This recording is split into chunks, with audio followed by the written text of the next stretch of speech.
something that kind of flew under the radar a little bit last week. We had the story of Gavin Malloy, former Mavs employee, guy who's worked in entertainment around Dallas for a long time, and the Facebook dust-up he had with Cuban. We talked about that story like 2 days after it happened, and then in the perpetual confusion I have with the news cycle, it took about a week for it to become a national story, but then it did. And part of what Cuban said in that Facebook rant that made news was that, I'll just read it. Actually, I fully expected to run basketball. The NBA wouldn't let me put it in the contract.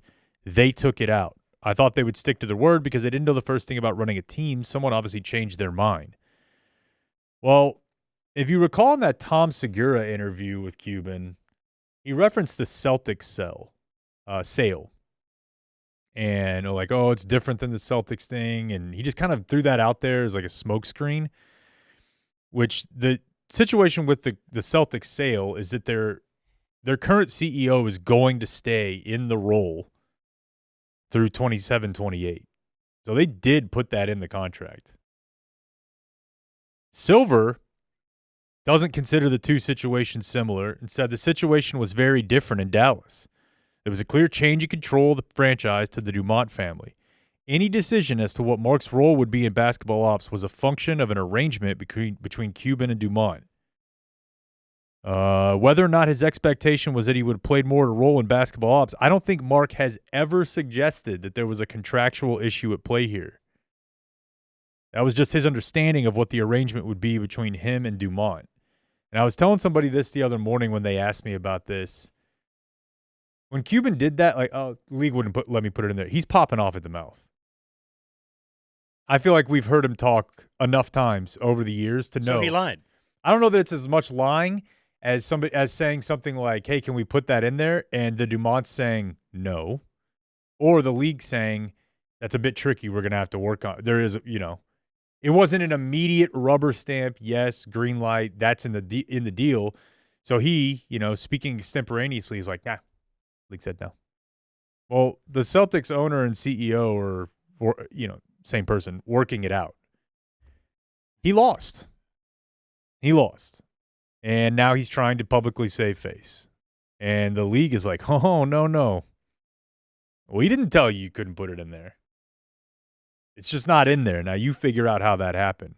Yeah, that does make him save face because that's something you had brought up a while back is why this guy, Mark Cuban, who is on top of everything, wouldn't have made sure that's in there. Yeah. Would have just done a verbal agreement or a handshake deal. That doesn't seem like stuff Mark Cuban does. I mean, it's not just me, but I'm going to selfishly say that I think he started saying that after people in the media started really making that a topic. What happened here, dude? Because the Segura thing was not long after that, and he kind of just got into it. They said I couldn't do it. I don't know that I buy that.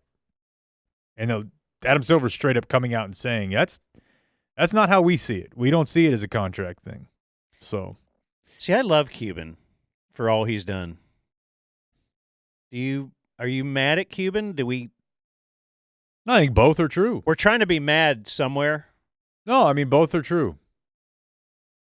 I mean, are we mad at him for actually just selling to this team without putting that stuff in there, or is it that it's so incredulous that he never would have thought, I got to make sure, because the only reason we are mad is because we're not mad they lost Cuban. We're mad they lost Luka. Yeah, so, but I mean, that's obviously related. One is the same.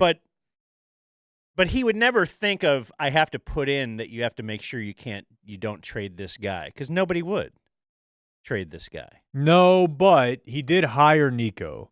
Maybe he didn't know Nico as well as he thought, but he did bring a guy in who executed a coup against him under the leadership of people that he sold the team to. So, I don't know. I mean, yeah, he's a big part of the reason I love basketball. Big part of the reason I got into, learning numbers and analytics in the NBA.